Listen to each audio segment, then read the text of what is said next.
Vamos para um videozinho macroeconomia mundo. O preço do petróleo está fazendo um grande movimento para cima e preço do petróleo afeta tudo, isso pode afetar muita coisa e inclusive pensões e planos de aposentadorias. É uma coisa complicada, vamos conversar um pouco. Então assim, mesmo que você fale, Rafael, eu tô pouco me lixando pro preço do petróleo, dane-se, isso aqui é um bom vídeo só para você entender assim, movimentos econômicos e geopolíticos e como isso afeta várias coisas diferentes, é tipo o efeito borboleta da economia. Porque assim, preços de petróleo são tudo, ok? Comida, bom, o trator que colhe, que planta é movido ao quê? O que vai transportar comida de um lugar para o outro? Petróleo. Geração de energia elétrica, muitos países, Brasil um deles, geram energia a partir de termoelétricas, ok? Petróleo também é orçamento de alguns países, vários países dependem disso, tudo isso é afetado, é difícil pensar uma coisa que não é tocada por isso. E isso tem consequências em inflação, e inflação tem consequências em o que bancos centrais fazem com taxa de juros, vamos chegar nisso, e como isso afeta títulos de dívida e tudo mais. Então, vamos lá, do zero. Em fevereiro de 2016, preços de barril de petróleo estavam ao redor de $30 o barril, o que foi uma queda bruscaça pra caramba, inclusive eu gravei naquela época também sobre isso causar vários impactos no orçamento de países do Oriente Médio, países como a Venezuela e tudo mais. Isso não impacta o Brasil porque a gente tá preso com o monopólio da Petrobras, então a gente não tem incerteza de preço de combustível, tá sempre alto, a gente pode sempre ter essa certeza, mas eu gravei isso lá atrás e agora esse movimento pra cima. Qual é o preço que a gente está agora? A WTI um pouquinho acima de $60, 62, 63 dólares é a cotação nessa última semana mais ou menos, e tem várias pessoas prevendo preços acima, o consenso está ao redor de 60, 70 dólares para o fim do ano, e tem algumas pessoas como o Peter Schiff, porque ele é o Peter Schiff, chamando para um preço de barril de 100 dólares, isso é pesado. E não é como se faltasse motivo, na verdade tem motivo pra caramba, especialmente pra esse último mês. E, de novo, preço de petróleo é muito efeito geopolítico, então não tem como você falar disso sem falar de o que tá rolando no mundo. Então vamos começar primeiro, todo mundo sabe, Venezuela tá dando uma falhidinha e a produção de petróleo venezuelana vem caindo, e inclusive a PDVSA, que é a estatal de petróleo deles, tá assim, caindo aos pedaços. A Petrobras tá bem, ok, perto deles. Ok, se você tem uma empresa que tá tão ferrada que você olha pra Petrobras e fala, cara, pensando bem, você não tem do que reclamar, essa empresa tá ferrada, PDVSA está colapsando. E pra quem que PDVSA exporta? Estados Unidos e China, quase ninguém. Então, se eles tiverem um problema lá, se a gente tiver um problema geopolítico na Venezuela ainda maior do que já tem agora, é de se esperar que produção de petróleo vai ser interrompida, preços sobem. Ok, que mais? Rússia e China. Rússia agora tá fazendo um novo oleoduto para mandar petróleo para a China, e se tá mandando para a China, não tá mandando para outro lugar, que outro lugar é esse, o outro lado, que tem do outro lado da China, Europa. Então, preços de combustíveis podem subir na Europa, em países que ainda estão economicamente estagnados, vários deles não se recuperaram da crise de 2008 ainda, o que sobe custo de vida.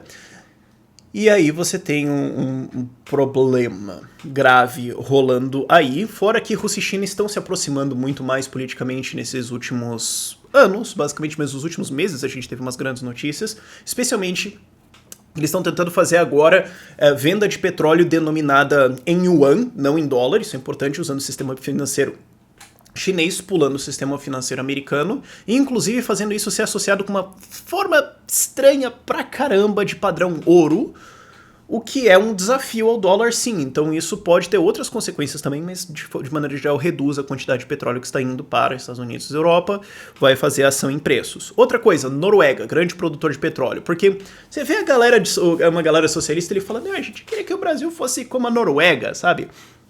Só que assim, é fácil você ter um país assim, gasta pra caramba e tudo mais, quando você tem reservas de petróleo muito desproporcionalmente enormes em relação à sua população, e o preço do barril de petróleo tem sido extremamente alto em média nos últimos 10 anos. Aí qualquer um consegue, só que o problema é que aparentemente os maiores poços, os poços mais viáveis de petróleo, estão se esgotando ao ponto que agora tem que ir muito mais para o norte, que são poços mais caros, e alguns podem não ser explorados por leis que proíbem a exploração de petróleo no Ártico. Então isso pode estar desacelerando, já vem desacelerando nos últimos 2 anos, mas pode acelerar mais, desacelerar inclusive, mais rapidamente ao longo do ano de 2018 e nos próximos 2, 3 anos. Tá aí uma tendência para você prestar atenção. Outra coisa, sauditas, essa foi legal.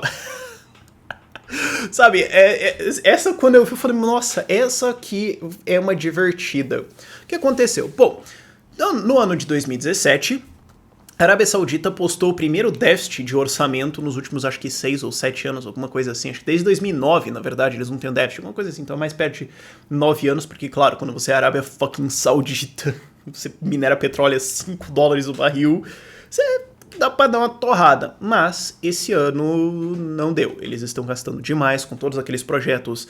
A gente nem fala mais faraônicos, né? A gente fala das Arábias agora, de árabes, dos sauditas e tudo mais. Eles estão gastando bastante com isso. Discutível se está dando um retorno, discutível o que vai acontecer lá na frente, e eles querem fazer ainda mais projetos, coisas chegando perto da casa do $1 trilhão. Pesado, e tá faltando dinheiro. Tanto que, e isso eu vou agora falar sem nenhum exagero comédico ou nenhuma hiperbolia destinada a tornar esse vídeo mais engraçado. O rei lá está prestes, espera-se, a renunciar e passar para o herdeiro dele.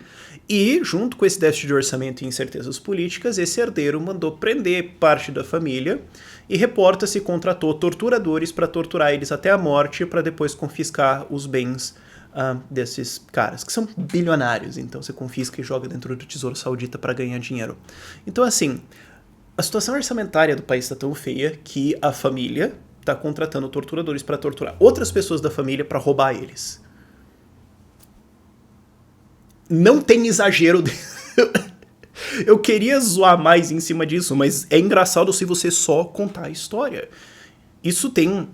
É discutível, claro, é bem difícil você conseguir informações confiáveis de dentro da Arábia fucking Saudita, mas tem algumas coisas bem confiáveis vindo nessa direção, e é bem claro que houve um expurgo dentro da família Saúde, bom, em boa parte confiscando bens dessa galera. Então, assim, quando você tem esse tipo de coisa rolando e um tipo de sucessão ainda vindo pela frente, dá pra você imaginar que pode ter um risco geopolítico vindo da Arábia Saudita, né? É um risco bem grande aí. E ainda em cima disso a gente tem o Irã. Se você não... Talvez você não tenha prestado atenção, assim, ao longo da virada do ano, porque é a virada do ano, teve vários protestos contra o governo entre o Natal e o Ano Novo, um pouquinho depois, e de repente eles pararam. Eu imagino que alguém levou uma fuziladinha leve e deve ter dado uma controlada nisso. Inclusive o ex-presidente Ahmadinejad foi colocado em prisão doméstica, acusado de incitar protestos, e existe uma especulação que eu acho perfeitamente válida, que esses protestos são protestos democráticos espontâneos financiados pela CIA, para tentar fazer uma operação de mudança de regime no Irã. Bom, o Trump vem falando disso, ele é pinote o suficiente para ordenar uma coisa desse tipo, sim. Inclusive ele estava tweetando em cima. O Trump tweeta sobre tudo, é muito massa, mas enfim, ele estava tweetando sobre isso, então... Assim, eu não tô dizendo que é nem que não é, eu tô dizendo assim, é admissível que esse tipo de coisa pode ter acontecido. Isso gera um risco geopolítico no Irã, que é um produtor de petróleo, e gera um risco geopolítico ali na região. Como eles estão do outro lado da poça da Arábia Saudita, você tem problemas potenciais saindo aí, fora outras coisas que eu não vou entrar aqui, mas problemas com o Hezbollah, problemas, nossa senhora, um monte de coisa ali na região, que sim, é uma região naturalmente meio politicamente conturbada, para dizer o mínimo, mas as coisas que estão saindo nesses últimos 2, 3 meses aí são de se preocupar um pouquinho mais do que o normal. Então isso tudo gera um risco geopolítico que pode levar o barril de petróleo para cima. Tem alguma coisa que vai pressionar ele para baixo? Fracking americano, talvez. Ok. Isso é possível. Fora isso, maior produção russa. Mas o russo não é muito assim de, né, vamos super ajudar o mercado e tudo mais. Eu acho que eles vão preferir colher um preço mais alto do que... e pode ser também produção só interna ou exportação para a China, ainda você tem... Então, os fatores estão muito mais para cima do que para baixo, isso é uma preocupação. E o que isso afeta? E isso que é importante, assim, porque quem faz essa análise macro, mundo, assim, econômico, tem que manter o olho em certas coisas, que é o que eu mantenho, pelo menos, assim. Preço de minério de ferro, preço de petróleo... esses tipos de coisas, assim, preço de aço, que isso vai afetar economias mundiais de um jeito ou de outro. Então, você tem que ficar de olho nisso. E por quê? Porque, como eu falei no começo do vídeo, isso afeta a inflação. Então, se você tem aumento de preço de gasolina, você vai ter um aumento de inflação, e isso é bem correlacionado ao longo da história, assim. Isso é bem fácil de você plotar e, claro, faz sentido a priori você pensar nisso. Só que o que acontece quando você tem inflação? A gente tem um outro movimento muito grande recentemente acontecendo, que é o movimento de bancos centrais voltando voltando a apertar políticas econômicas. Depois da crise de 2008, foi juro zero para todo lado, impressão de dinheiro para todo lado. Meu Deus do céu, o Keynes ia ficar até com vergonha, tanta impressora que foi, minha nossa senhora. Mas teve uma impressão de dinheiro bem forte que está em vias de acabar.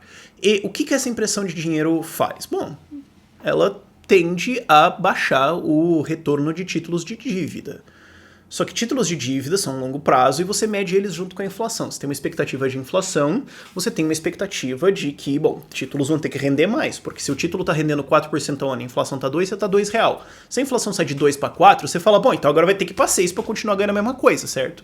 Então investidores vão sair desses títulos com rendimento baixo e caçar títulos de rendimento alto. Bom para o Brasil no curto prazo? Sim. Ruim para Estados Unidos, Japão, Europa, etc., especialmente periféricos Europa. Eu vou listar Itália em periféricos, porque é um país totalmente cagado, mas... Enfim, Itália, Espanha, Portugal, Grécia, aquela coisa que quase deu errado um tempo atrás lá, sabe como é que foi? Esses caras podem ser prejudicados porque mais inflação exige títulos de dívida mais altos, e se você junta esse preço do petróleo com bancos centrais voltando a apertar juros, você tem uma situação em que títulos de dívida vão ter que subir em juros. Esses países que eu falei, Itália, Espanha, Portugal, Grécia, aguentam títulos de dívida mais caros?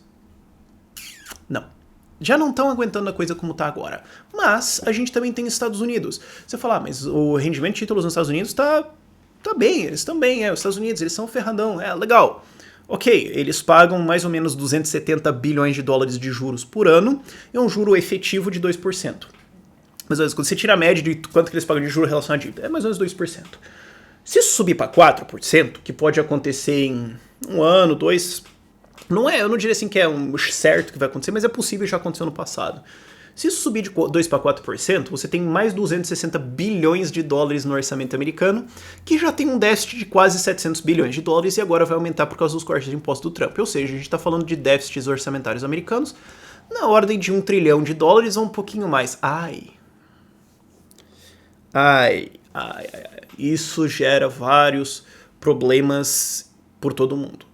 Como é que os caras vão resolver isso? Honestamente, eu não sei essa altura, mas o fato é, isso pode afetar muita coisa. E, quando a inflação sobe, o que bancos centrais respondem? Como é que eles respondem? Subindo taxa de juros, para tentar conter a inflação, porque se eles deixarem correr, aí você tem um outro problema. Já entramos nisso. Mas se eles continuarem subindo taxa de juros, bom... A Europa está desacelerando já de volta. A gente já está no fim do business cycle, já tem 10 anos que a gente não tem uma estourada de crise tão grave. A gente só escapou em 2017 realmente porque o Banco Central chinês imprimiu 3,6 trilhões de dólares. Tem números que não dá para falar reto, tem que falar exagerado. 3,6 trilhões de dólares, o que é equivalente a toda a criação de crédito em todo o resto do mundo. Isso conseguiu segurar uma crise. O Banco Central chinês vai fazer isso esse ano? Não. Então, o que acontece? Eles começam, voltando, né? Os bancos centrais começam a subir taxa de juros aí.